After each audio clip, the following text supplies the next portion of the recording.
ಮತ್ತೆ ರಾಯಾರೆಡ್ಡಿಯವರು ಬಹಳ ಹಿರಿಯ ಮುಖಂಡರು, ಜಿಲ್ಲೆಯಲ್ಲಿರ್ತಕ್ಕಂಥ ಹಿರಿಯ ಮುಖಂಡರು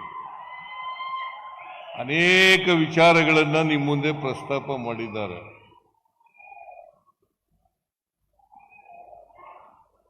ನನ್ನ ಭಾರವನ್ನ ಕಡಿಮೆ ಮಾಡಿದ್ದಾರೆ.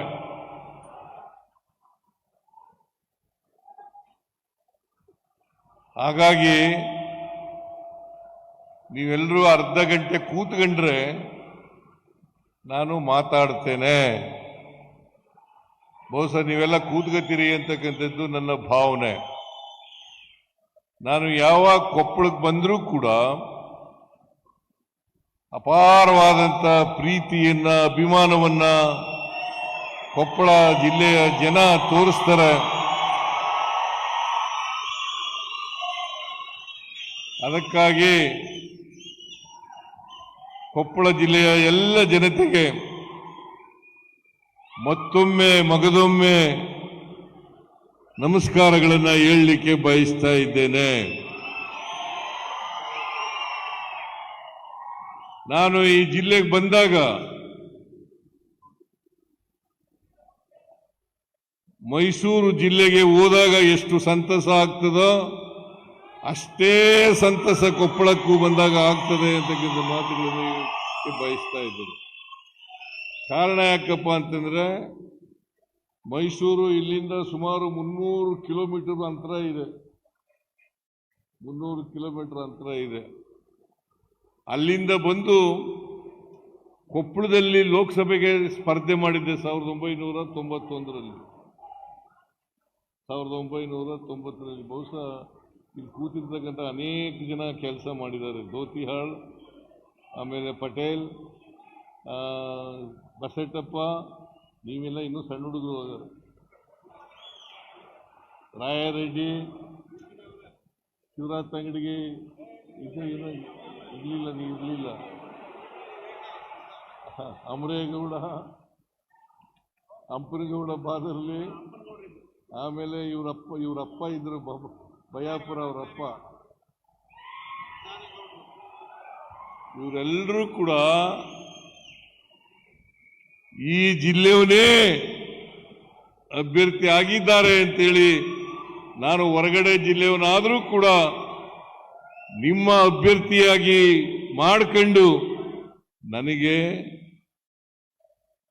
ಬಹಳ ಸ್ವಲ್ಪ ಅದರಲ್ಲಿ ಸೋಲ್ತಕ್ಕಂಥ ರೀತಿಯಲ್ಲಿ ನಾ ಗೆದ್ದಿದ್ದೆ.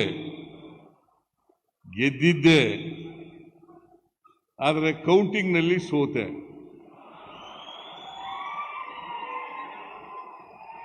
ಒಂದು ವೇಳೆ ರಾಜೀವ್ ಗಾಂಧಿಯವರು ಹಠಾತ್ ಅವರ ನಿಧನ ಆಗದೆ ಹೋಗಿದ್ರೆ ನಾನು 100ಕ್ಕೆ 100 ಗೆಲ್ತಿದ್ದೆ. ಬಹುಶಃ ನಾನು ಮುಖ್ಯಮಂತ್ರಿ ಆಗ್ತಾ ಇದ್ನೋ ಇಲ್ವೋ ಅಂತದ್ದು ಗೊತ್ತಿಲ್ಲ, ಲೋಕಸಭೆಗೆ ಸದಸ್ಯನಾಗಿ ಹೋಗ್ತಿದ್ದೆ. ಅಷ್ಟರ ಮಟ್ಟಿಗೆ ನೀವು ಪ್ರೀತಿ ಅಭಿಮಾನದಿಂದ ನನಗೆ ಓಟನ್ನು ಕೊಟ್ಟಿದ್ರಿ. ಅದನ್ನು ಯಾವತ್ತೂ ಕೂಡ ಮರೀಲಿಕ್ಕೆ ಸಾಧ್ಯ ಇಲ್ಲ ಅಂತಕ್ಕಂಥ ಮಾತುಗಳನ್ನು ಹೇಳಲಿಕ್ಕೆ ಬಯಸ್ತಾ ಇದ್ದೇನೆ. ಆದ್ರಿಂದ ಕೊಪ್ಪಳ ಜಿಲ್ಲೆಗೆ ನಾನು ಬಹಳಷ್ಟು ಋಣವನ್ನು ತೀರಿಸಬೇಕಾಗಿದೆ. ಸ್ವಲ್ಪ ತೀರಿಸಿದ್ದೇನೆ.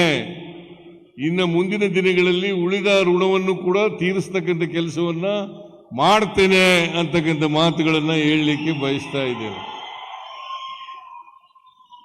ಇವತ್ತು ಸುಮಾರು 2,000 ಕೋಟಿ ಕೊಪ್ಪಳ ಜಿಲ್ಲೆಯಲ್ಲಿ 2,000 ಕೋಟಿ ರೂಪಾಯಿಗಳ ಅಭಿವೃದ್ಧಿ ಕಾರ್ಯಕ್ರಮಗಳಿಗೆ ಶಂಕುಸ್ಥಾಪನೆ ಮತ್ತು ಉದ್ಘಾಟನೆ ಕಾರ್ಯಕ್ರಮವನ್ನು ಮಾಡಿದ್ದೇವೆ. ನೀವೆಲ್ಲ ಇಲ್ಲಿ ನೋಡ್ತಾ ಇರಬಹುದು, ಬೋರ್ಡ್ಗಳು ಇದೆಯವಲ್ಲ, ಇವೆಲ್ಲವೂ ಕೂಡ ಜಿಲ್ಲೆಯಲ್ಲಿ ಅನೇಕ ತಾಲೂಕುಗಳಲ್ಲಿ ಅಭಿವೃದ್ಧಿ ಕೆಲಸಗಳಿಗೆ ಶಂಕುಸ್ಥಾಪನೆ ಮತ್ತು ಉದ್ಘಾಟನೆಯನ್ನು ಮಾಡಿದ್ದೇನೆ. ಅಂತಕ್ಕಂಥ ಮಾತುಗಳನ್ನ ಹೇಳಲಿಕ್ಕೆ ಬಹಳ ಸಂತಸ ಆಗ್ತಾ ಇದೆ. ಇಷ್ಟೆಲ್ಲ ಅಭಿವೃದ್ಧಿ ಕೆಲಸಗಳನ್ನು ಮಾಡ್ತಾ ಇದ್ರು ಕೂಡ ವಿರೋಧ ಪಕ್ಷದಲ್ಲಿರ್ತಕ್ಕಂಥ ಬಿಜೆಪಿಯವರು ಜೆಡಿಎಸ್ನವರು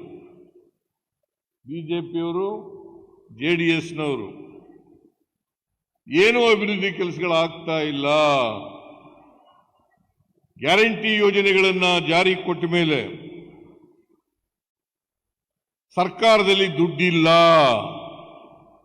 ಹಾಗಾಗಿ ಅಭಿವೃದ್ಧಿ ಕೆಲಸಗಳೆಲ್ಲ ನಿಂತೋಗಿದ್ದಾವೆ.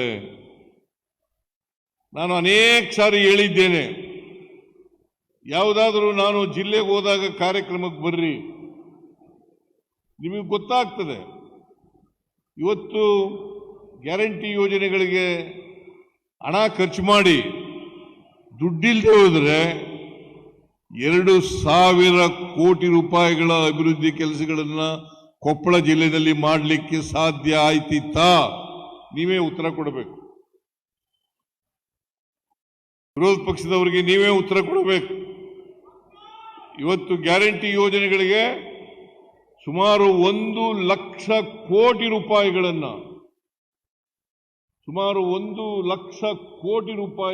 ಇವತ್ತಿನವರೆಗೆ ಖರ್ಚು ಮಾಡಿದ್ದೇವೆ. 1 ಲಕ್ಷ ಕೋಟಿ. ಬಿಜೆಪಿಯವರು ಹೇಳಿ, ಒಂದೇ ವೇದಿಕೆಗೆ ಬರಲಿ, ಚರ್ಚೆ ಮಾಡೋಣ. ಕೊಪ್ಪಳಕ್ಕೆ ಬರಲಿ ಅಥವಾ ಬೇರೆ ಜಿಲ್ಲೆಗೆ ಯಾವುದಾದ್ರು ಜಿಲ್ಲೆಯಲ್ಲಿ ಕಾರ್ಯಕ್ರಮ ಇದ್ದಾಗ ಬರಲಿ, ನಾನು ಲೆಕ್ಕ ಕೊಡ್ಲಿಕ್ಕೆ ತಯಾರಾಗಿದ್ದೇನೆ.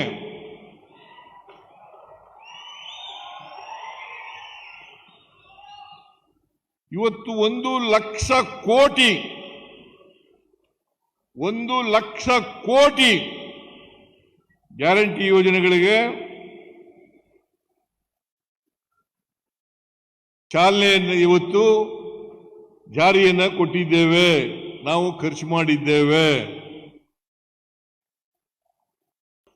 ಶಕ್ತಿ ಯೋಜನೆ ಯಾವುದಾದರೂ ಸರ್ಕಾರ ನುಡಿದಂತೆ ನಡೆದ ಸರ್ಕಾರ ಇದ್ರೆ ಅದು ಕಾಂಗ್ರೆಸ್ ಸರ್ಕಾರ ಅಂತಕ್ಕಂಥ ಮಾತುಗಳನ್ನು ಹೇಳಲಿಕ್ಕೆ ಬಯಸ್ತಾ ಇದ್ದೇನೆ.